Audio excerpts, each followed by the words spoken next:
auditor, ISO lead auditor implementation as well, a certified risk analyst. So without much ado, I'm going to say please welcome with me today Shakirat Mustafa, who will be, she will tell us about herself, and I'll just be asking her some questions. But the essence of this session is this. I don't know how many of you are familiar with the UK professional standard for risk managers or for risk professionals. It has different aspects to it. And that standard is what I want to begin to work to share best experiences, best practice. Also demystify some ideology or concept about what risk management or risk manager is. I have talked to a lot of people in the risk management role. Sometimes they're bored. And sadly, in some organizations, actually, I have seen that they sometimes just get rid of risk professional, or we don't need them. And all we need is, I think the auditors are doing the job of risk is doing. So, and sometimes people think risk management is about updating risk register and reporting risk register. So there are lots of myths. And this one-to-one session, I'll be sharing my experience, but bringing some colleagues also to tell us some practical things they're doing so that we can all learn. And this is part of the promise we gave you, or when we started this journey with the guys with pension groups, that we're going to be doing stuff.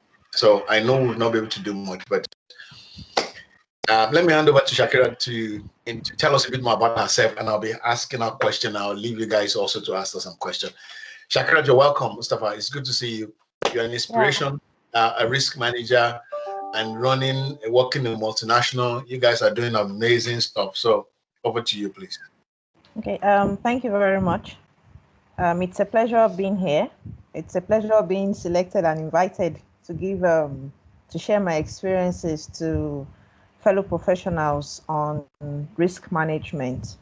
By way of introduction, my name is Shakira. I started the journey of risk management about 13 years ago in the bank. I worked with 2 banks, then I moved into the manufacturing sector.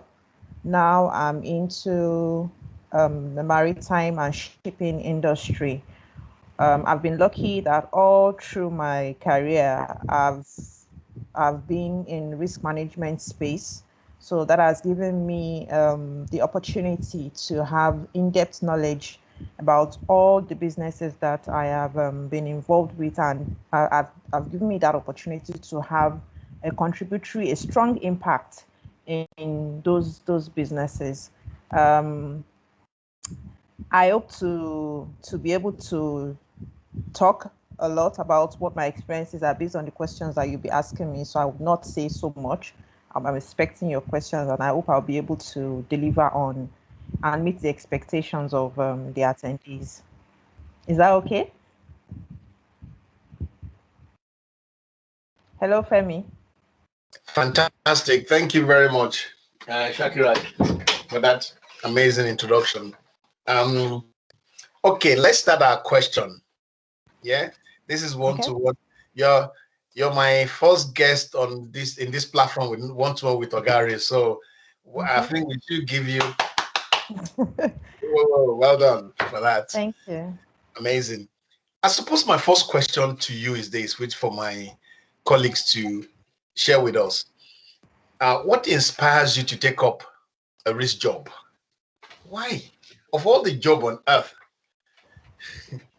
Okay. Like I said, I started in the banking sector. I started as a graduate trainee in the bank. And when I started, I had the opportunity of moving around. It was like an induction program for a year where you sit on every table within the banking industry, within the bank that I was working with then. So there and then I decided 2 things: that I didn't want to be an auditor, and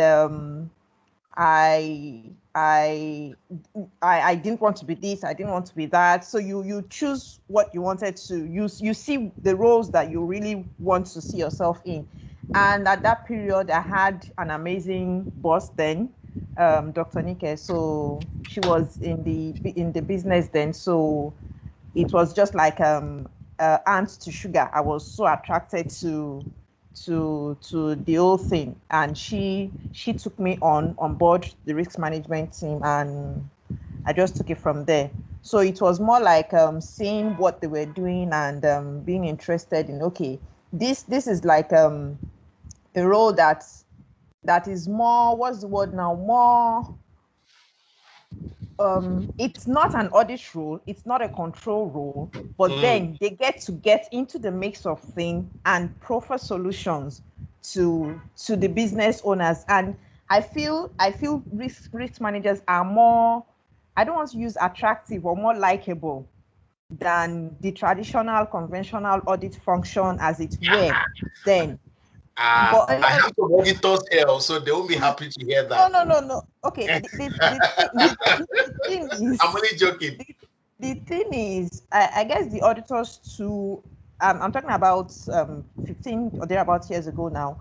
There's been a shift in audit function now. So the traditional audit function is changing, and I guess it's because of the contributions or the emergence of risk management in the space of the whole scheme of things. I think that has really given them some oversight, some insights about, okay, I think we should do our audit role in a way different from the conventional.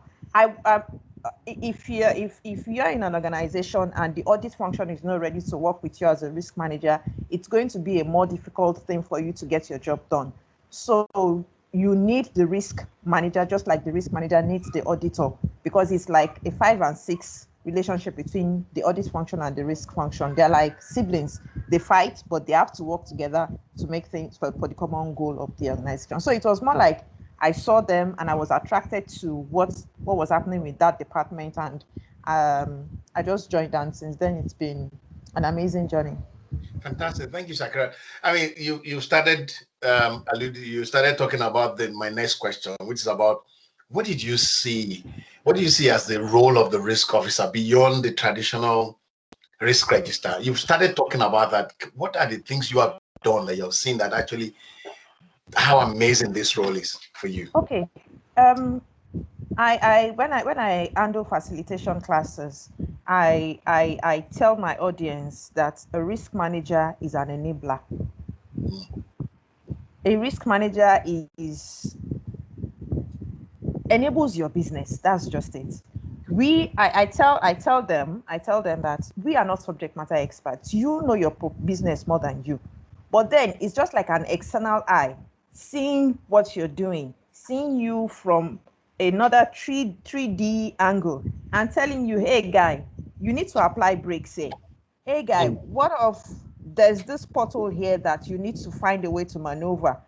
Probably a lot of times they are just like on auto cruise and moving at a speed of light, so to speak. But as a risk manager, you try to see what is hidden to them, their blind sight, what they don't see, what they don't know, and you try to caution them. So it's not a business stopping function, it is a business enabling function. And you know that there are several aspects of risk treatment. Either you accept it, you avoid it, or you transfer and all that. So you try to tell them that there are better ways we can do this. Why not do it this way? Why not do it that way? So basically, that's just, I like the fact that everywhere that I have worked, I work with every function in the business. That makes it, I don't like monotony. That's one of the things that made me delve towards risk management. I don't like being monotonous. So I enjoy the fact I switched completely from a banking industry into a manufacturing company, and I was still able to perform the same risk management function. Now I'm in maritime space, and it's still the same risk management function. It's just like we're like an amoeba that doesn't have a particular shape, but No it shame. fits itself. That's it. Come Fits on. itself into the space where it's in to make things work for that space. I feel like spraying you some money already. The way you're saying, I can send my account number. So that's the attraction. And I tell a lot of people that what makes the risk management function beautiful is that you can perform it everywhere and anywhere. As long as you understand the underlying principles and the basics, you can apply it anywhere, even without knowing anything about that industry. All you just have to do is learn about it and apply the principles, and voila, it works. Fantastic. Voila. Now, it's interesting you said that, because while you describe risk management function as a moeba, I tend to respect it as an octopus. Okay. That you have multiple, your hands into Yes. everything. Everything. So for our friends, for our colleagues here, actually, if you're holding a risk role, you're supposed to be involved in everything. From what I'm hearing from Shakran, which is true, but also there's the other person that's involved in everything like that in the business is almost the CEO, who is interested in everything. That's why the subject is called enterprise, because you are an entrepreneur. An entrepreneur sees the whole, and they spot opportunities in advance, and they engage the stakeholder. I mean, amazing response. Thank you very much. I think you've answered that one. But what do you think? How would you describe the perception of your colleagues of your role initially when you first joined them? How did they see the risk, please? Okay. Share with us. I'm going Because to. our colleagues I'm are going struggling with this as well. Yeah, I'm going to tell you a short story. Okay, I said I was in the bank. The bank is highly regulated, so risk management is a smooth cruise. I came to realize that when you're at the bank, you have the CBN. You have, even if you don't want to do risk management as a bank, you must do risk management because there are regulators on your neck. It is a regulatory requirement to have a risk management function, a highly functional risk management function. In fact, the risk management function in the bank is there's a lot of focus from the regulators on risk management. The CRO, even there's the guideline, the competency framework. There's a competency framework for risk managers, the number of years of experience, the qualifications, where they've worked. When the examiners come, they ask you questions. It's just like a mini interview. So the banking sector, risk management, if you don't want to do it, you're not ready to do a bank. So it is there. So even if those that are in the bank, the other functions in the bank, they don't have a choice but to respond to the call of the risk manager, because there is that backing. So take all of those and strip it of the regulators, that is like the Voltron behind it, and move it into a completely unregulated industry like manufacturing. So it wasn't easy, I must confess, when I moved industries, but it's just a case of getting the buy-in of the important people. It's just like you are moving into an environment, you're moving into a space. Fine, the people that even employed you in the first instance, they have a need for risk management. They must have thought of the fact that, okay, there's something called risk management before they called you to come on board. But oftentimes, even when they call you to come on board, they don't have the full understanding of what you're going to be doing for them. As well. It's just like you don't have the full understanding of the pain that you're going to go through when you go to the doctor, and the doctor starts his surgery, starts cutting and snipping, and you're like, hey guy, take it easy. Do you understand? So what the difficult thing is, when you're in an unregulated space, you need to get the buy-in of those at the top. Get the buy-in of the board. If it's possible, get a training for the board on risk management. If it's possible, have a session on risk management for the board. Let them understand that this is me, this is who I am, this is what I'm going to be doing, this is how I'm going to be doing this, and these are the possible consequences, likelihood, possible impacts, possible outcomes of this thing that would happen when I come in here. And you would have to solicit, for one, their support, two, their might, because in the absence of the regulator in the banking industry, which is the CBN, your might should come from the board of directors and the CEO of that company, because it is change that you are going to be putting into the company, the organization. And people naturally would resist the change, especially when you are doing a process change, when you are changing procedures and how things are being done. People would resist. So you need the might of the top and the support of the top to be able to permeate that industry. Then also, when you get the might, when you get the support, you also have to have strong, one of not one of the strongest skill that a risk manager should have is interpersonal relationship. You need to have good stakeholder engagement and management, because if you don't manage your stakeholders, if you don't engage well with them, they would frustrate you. And no matter how good, no matter how brilliant you are, you will just see yourself running helter-skelter without making any impact. And the minute your impact is not felt as a risk manager, believe me, when people start asking, what are they doing? What is she doing? What's the, I don't, because it's not a job that's, we don't affect profitability directly. We don't affect operations directly. So if you fail to get that leverage, that impact done on time or in time, people start asking questions about what's the essence of having this rate. It's a function that a lot of organizations survive without. Yeah. It's a function that a lot of organizations survive. In fact, when I joined the manufacturing company, one of my bosses told me that, this is a business that is making profits. So it's not as if they have profitability issues. It's just for you to enhance the profitability and block the leakages that are already existing. So what you should realize is that this is a business that is surviving without you. So why do we need you in the first instance? Amazing. Thank you very much for that. Stakeholder, we need to be personable. So talk us through your typical day. What does it look like? We're all eager to find out a day in the life of a risk manager. What's your day like? There is no typical day. That's the thing. Okay, that's good. Thank you. There's no there is no typical day. Like I said, it's a highly malleable role.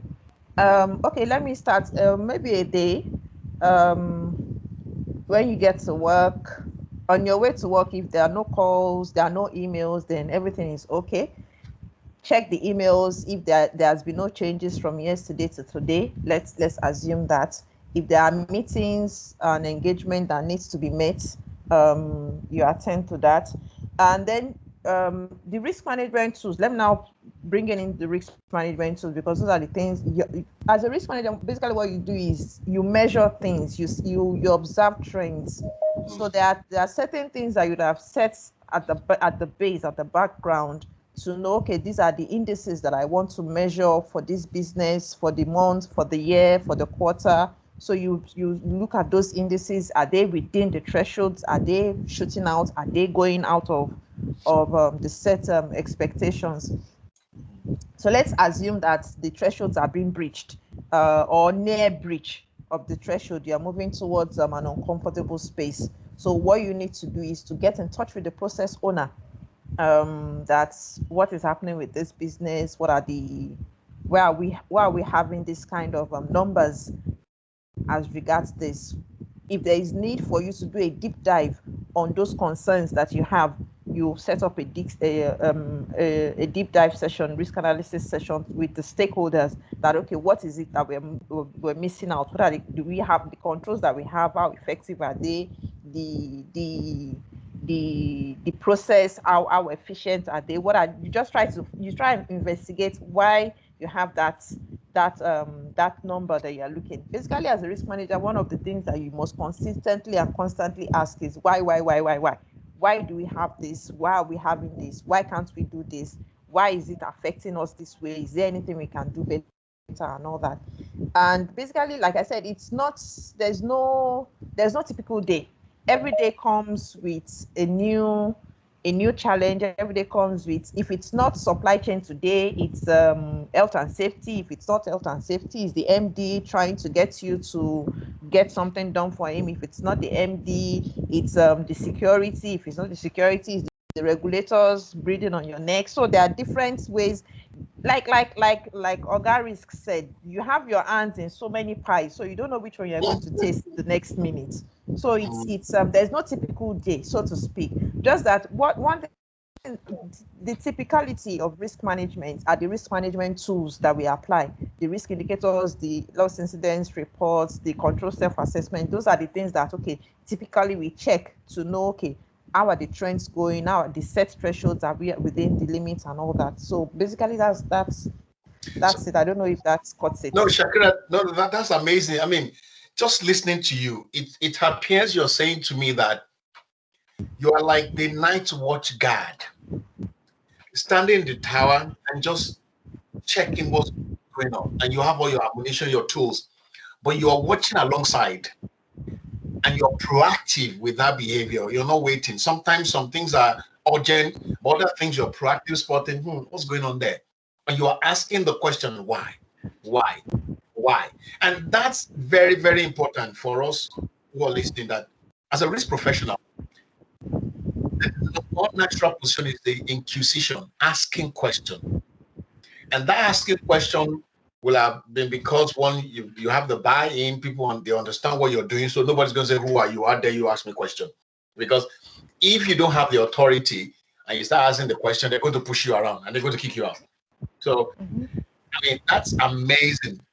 Now, what are the key challenges that you are faced in trying to do this? Okay. The strength of risk management is also one of the pitfalls. A lot of people see risk managers trying to invade on their space at the onset. Say that one, no. Yes. A lot of people see risk managers trying to invade on their space. I get, in fact, one of there was this time the CFO of one of the businesses asked me, "Are you a chartered accountant?" You ask a question.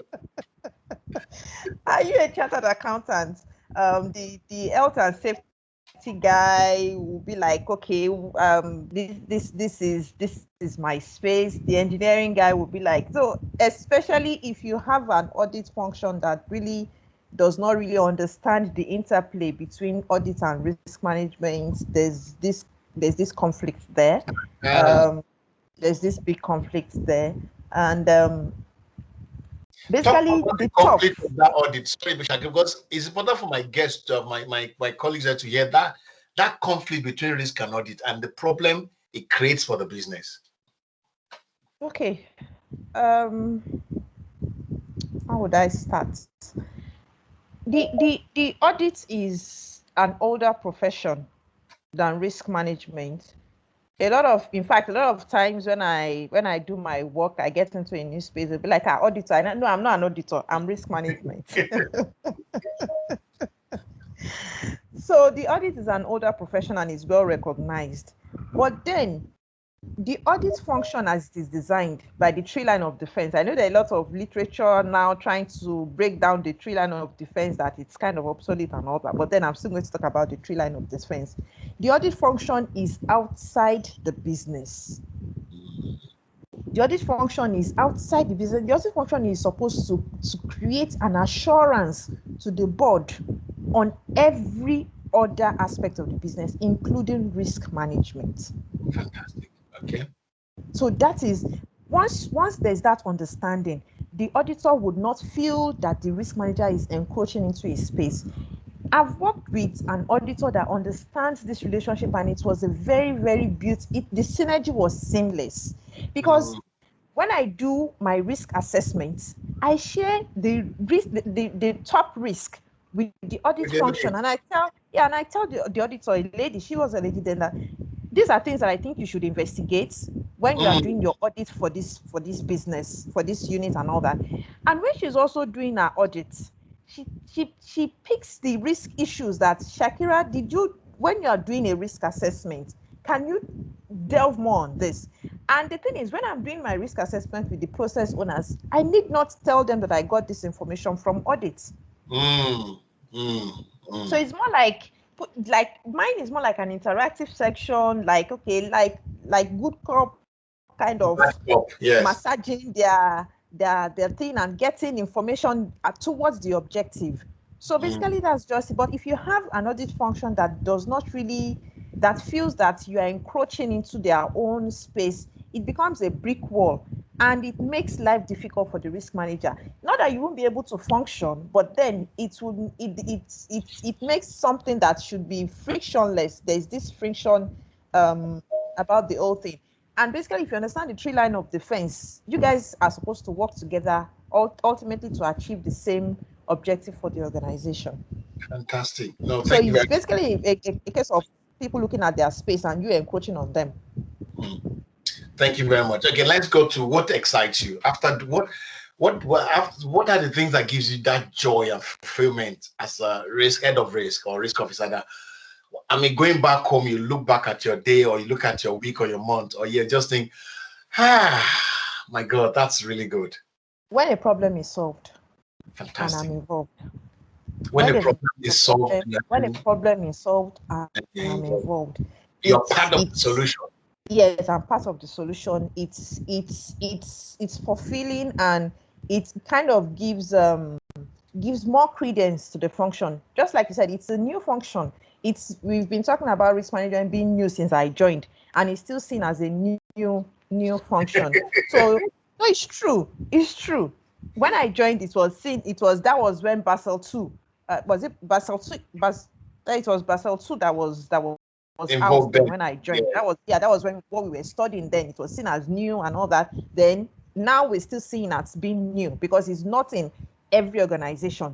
Yeah. So many organizations do not even have not even thought of having a risk management function outside the financial space. So the fact that I am part of I'm part of solving a problem, I feel it enhances it gives credence to the need for risk management, not just for my organization, but for in the minds of every other person in that organization. And when they go out somewhere else, it's like preaching the gospel that, okay, we had a risk management that did this for us. We had a risk management that did this for us one time at some point in time. So that's the satisfaction, solving problems. That is what I started with, being a business enabler. Fantastic. Thank you very much. I'm going to pause for a minute for my colleagues to ask. Do you guys have questions? Anyone with question for Shakira? Chuka has a question. I can see Chuka's hand on. Chuka, can we release Chuka's mic? Chuka, go ahead and ask question.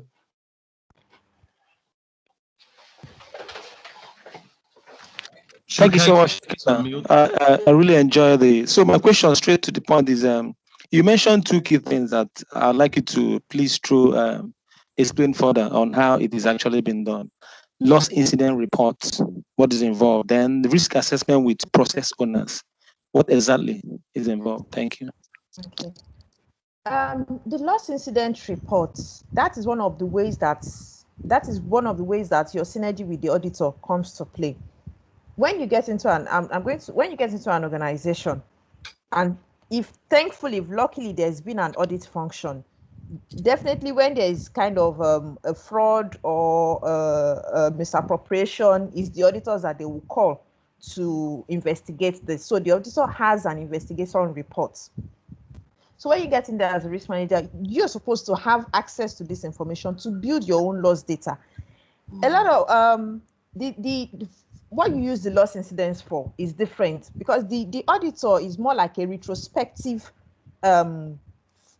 investigation that they do. What are those things that happened? How can we punish this person? But you as a risk manager, you have to look at it in a prospective way.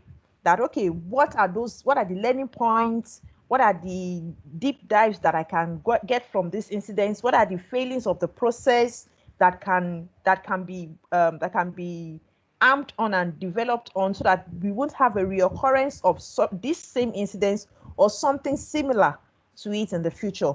So basically what you do, the loss incidents is that there are several templates on how to collect the loss incidents, the description of the incidents, what happened, the amount that was lost, the players that was involved, was it a fatal one, was it monetary, was it reputational, and all those things. So those are the things that you kind of look at when you are gathering your loss incidents. And there's an end to loss incidents collection, because ultimately it's used to do to calculate your appetite, your threshold, your risk appetite at the end of a particular period, probably when you are at the comfortable state of gathering enough data. You use your loss incidents to have an idea of what your threshold is for losses in your organization. And then the second question, which is the risk control self-assessment, I guess. Am I correct, sir? Yeah. Yes. Risk assessment you do with the process owners, yes. Yeah, the risk assessment is an exercise. It's an exercise that you do with your process owner routinely. I'm not going to tell you do it monthly, quarterly, yearly. You do it routinely as it suits your purpose. You can. It's ultimately the aim of the risk control self-assessment, like the name goes, risk control self-assessment, is to identify the risk in a particular process, identify the controls in that risk that have been identify the existing control in that risk that have been identified, and assess the effectiveness of that control towards mitigating that risk. If that control is not effective, how can we make it more effective? Control enhancement. How can we make it more effective? Basically, for risk control self-assessment, you are just like a moderator. You are not the subject matter expert. You are just bringing out the subject matter experts, bringing them into an organized forum and asking them, what are your objectives? What is the objective of your function to this organization? My objective is ABC. So what are the constraints of meeting those objectives? My constraints are ABC. So what are the controls that you have in solving these constraints? Oh, there are no controls. Okay, what do you think can be done to solve this problem? Okay, we need this, we need fire alarm, we need this. Okay, who is that person that is to provide you a fire alarm? It is the supply chain manager. Okay, supply chain manager thankfully is also in the forum too. What are the constraints of getting this fire alarm? All these things that as you are discussing them, you are logging it. You are logging it in a template, so that you have at the end of the day, from one end to the other end, you would have highlighted the risk, the controls, the effectiveness, the person owner of that risk, the owner of the control, and most importantly, the timeline for resolution of whatever it is that you have identified. So also another thing that you can also do is getting the probability and the impact assessment for your control, for your risk. That what is the probability of this risk occurring? What is the impact of this risk when it occurs? So you'll be able to measure, you'll be able to sift wheat from chaff and see this is a low risk, because you do not assess the risk of Apollo with the risk of Corona. So you wouldn't waste too much time chasing the solution for Apollo while there's Corona there, killing everybody in the organization. So basically, that's just how it works. I hope this suffices. No, thank you very much. Thank you for that. I mean, just to pick at the back of that while I'm waiting for the next question, you find out that the risk officer also is a source of intelligence gathering to shape. When she used the word risk appetite, for those of you in PenUp, we've sent through PenUp to you guys. It's an advanced ERM and performance course we've designed. It is different from the way people think about risk. So that intelligence gathering from the data can be used to determine the appetite. And when you're referring to the appetite, you're talking about what the business want to do, strategy. So indirectly, as you're defining those limits, that okay, now we know that these are the frequency and probability of what happened. We can now say, going forward, we don't want to do this, or we want to do X, Y, Z. I mean, if we're to look at it on a wider note for a Nigerian government or for our country, looking at the adoption or kidnapping of school children, if you look at that loss incidence as a practical example, that loss incidence is enough to give us tool to understand what the probability, the impact, the consequences. Of course, we can say, how effective are the control? That's another question. Then we can use the frequency, the probability, and the trend of that incident. Okay, we're setting an appetite. Now, if we're going to look at the way the risk profession will be helpful at that level, we'll come and say, okay, thus far, this cannot happen again in any state within this period of time. And that's the practicality of that, the role of a risk officer to the organization. You're there like an octopus. You're picking information. You're supporting the business. You're helping to solve problems. Shakira, that's been amazing. Any question from anybody else before we round up this? From anyone else? Anyone else? Any question? Any question? Okay, Philip, go ahead, please.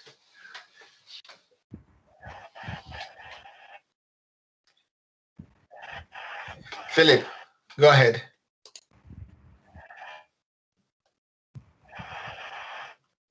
Oh, we can't hear Philip. You may unmute your mic. Okay. Thank you very much, Ogarisk. Thank you very much, madam. I want to find out, I know I've had series of engagement with other external persons. In terms of risk assessment, looking at cyber security related risk, which approach do you think will best work in terms of modern day approach? Should it be based on process? Should it be based on asset, or should it be based on the threat landscape?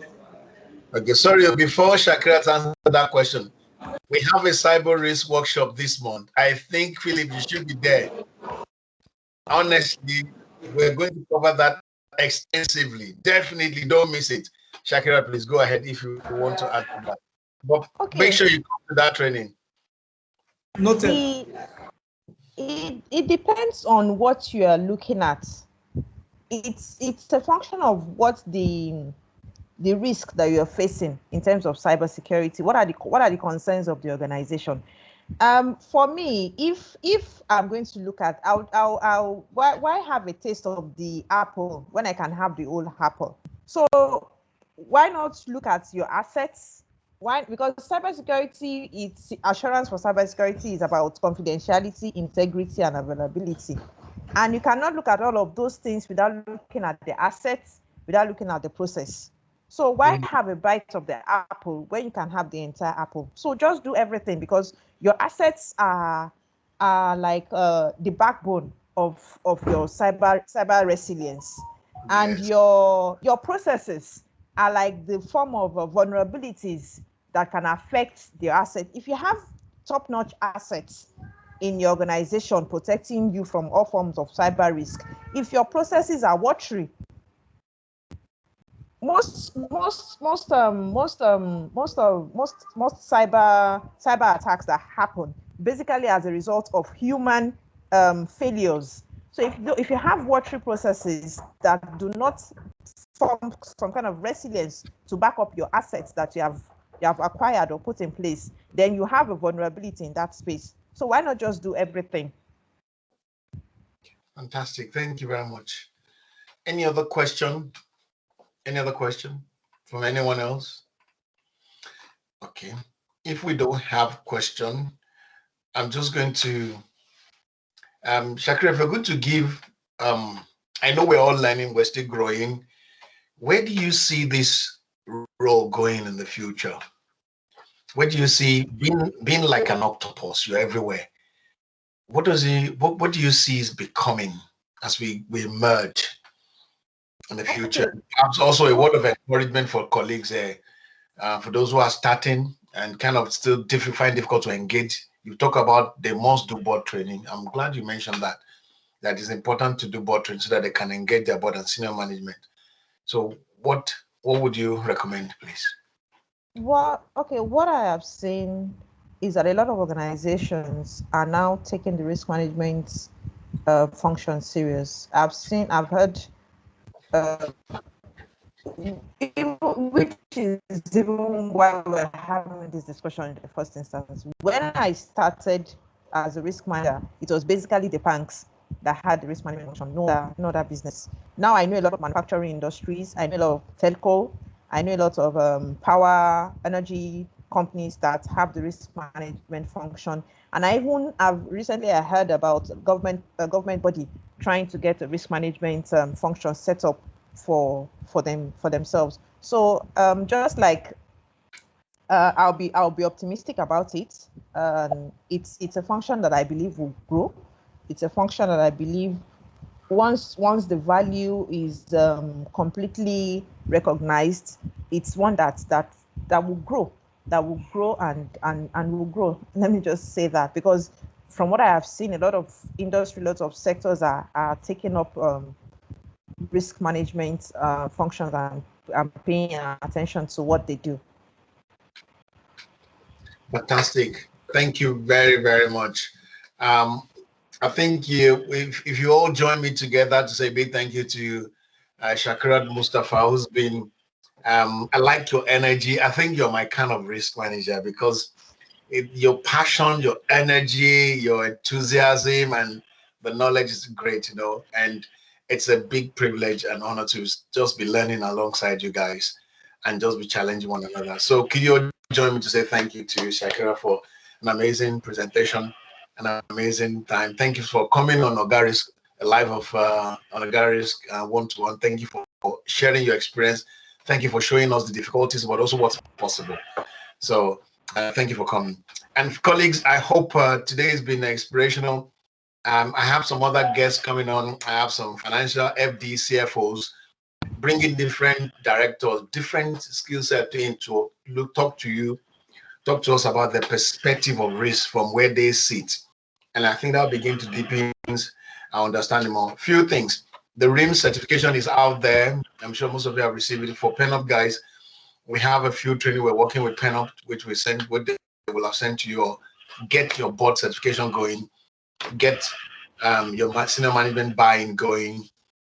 Be very, very personable and be able to work with stakeholders. Shakira shared with us. But most importantly, ask question why. But you cannot ask that question if your colleagues don't believe in you. If they don't understand the subject, they're going to challenge the how dare you ask. But that is your role. Your role is to do out there, ask question. Why? Why are we not doing this? Why is not happening? Until we meet next time, thank you very much.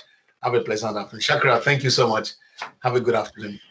Good afternoon. Thank you very much, everyone, for listening. Thank you all. Remember, we have for you guys, we have introduction to risk and performance. We've changed the course menu.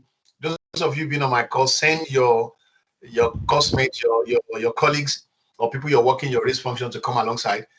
And also we review some of our course content to make it more alive, not boring, not restrictive. Thank you all. Okay. Have a good day all. Bye.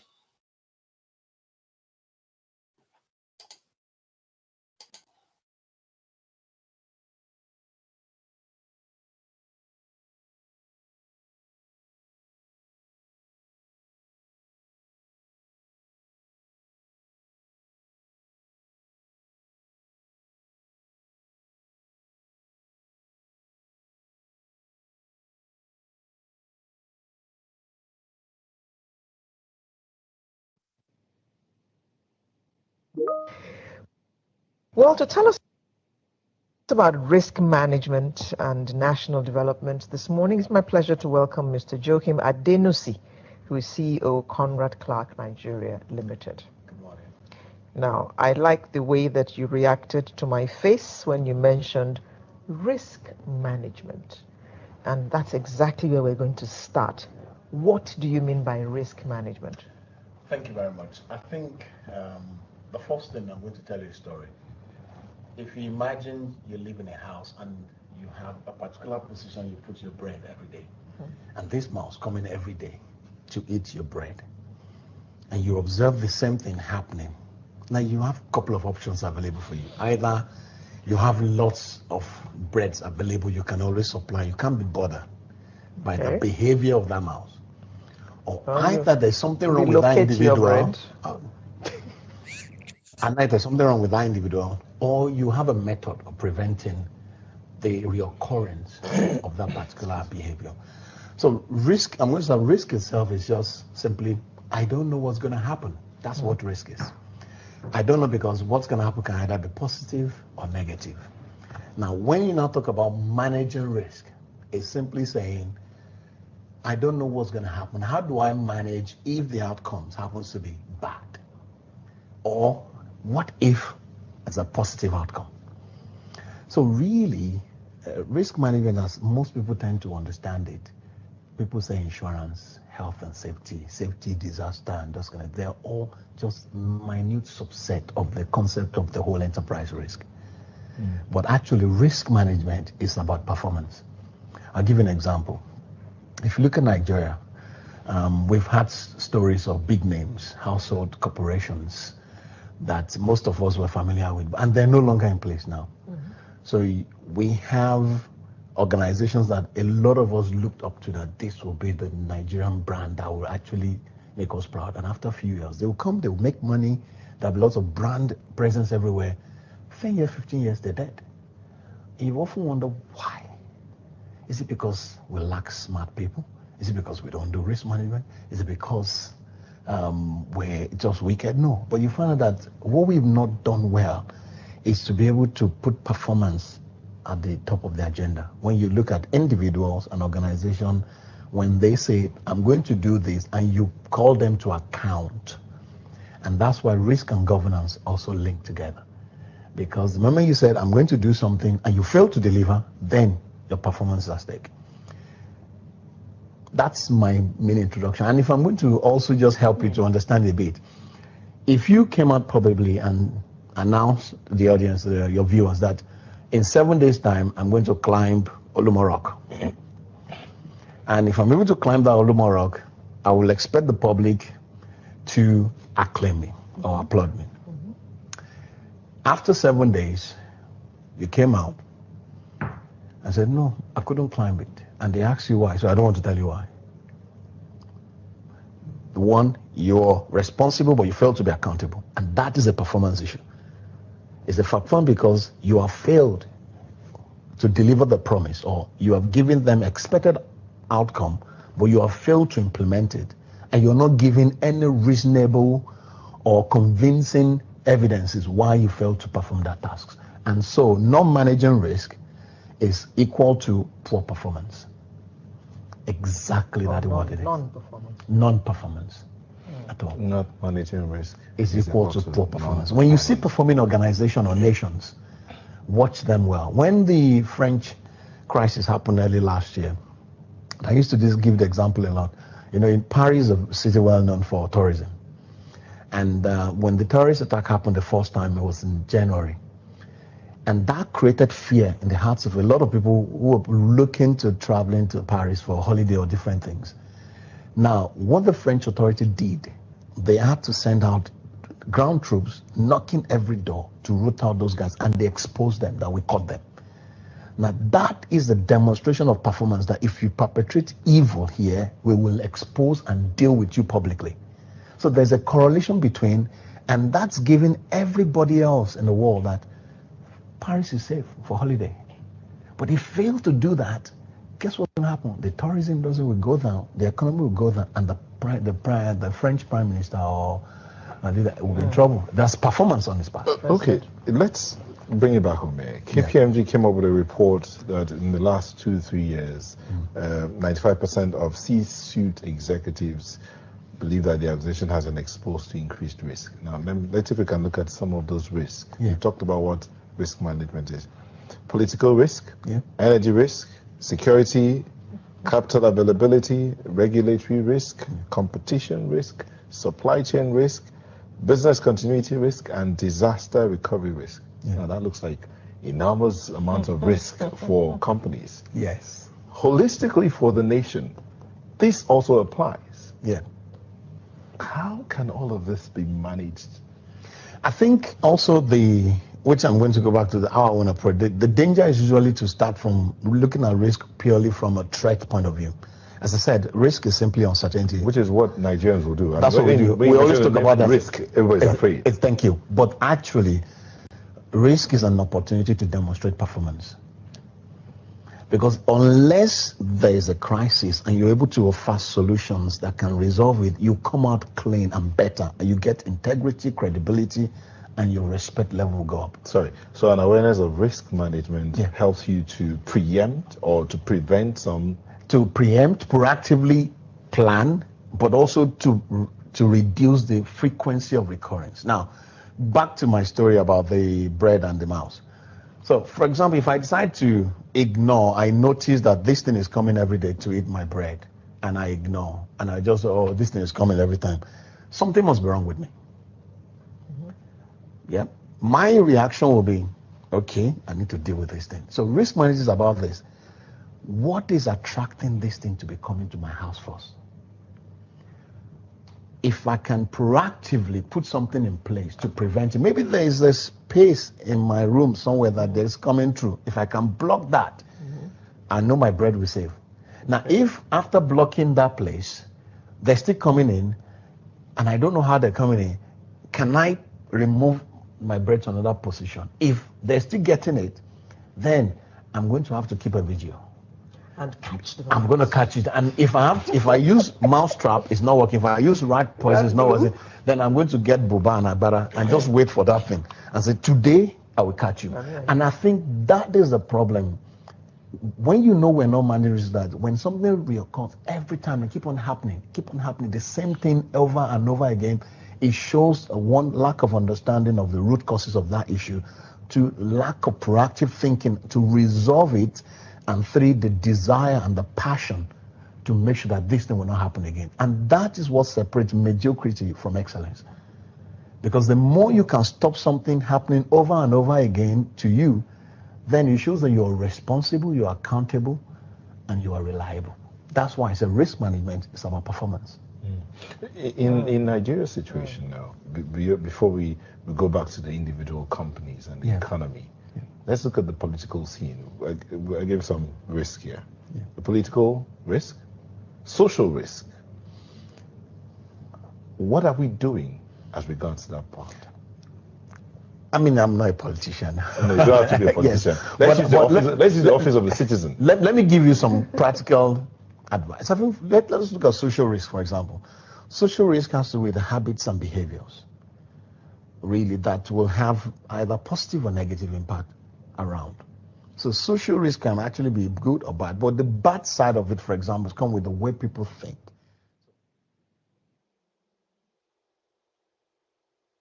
So either they're ignorant of the reality or they're not aware of it.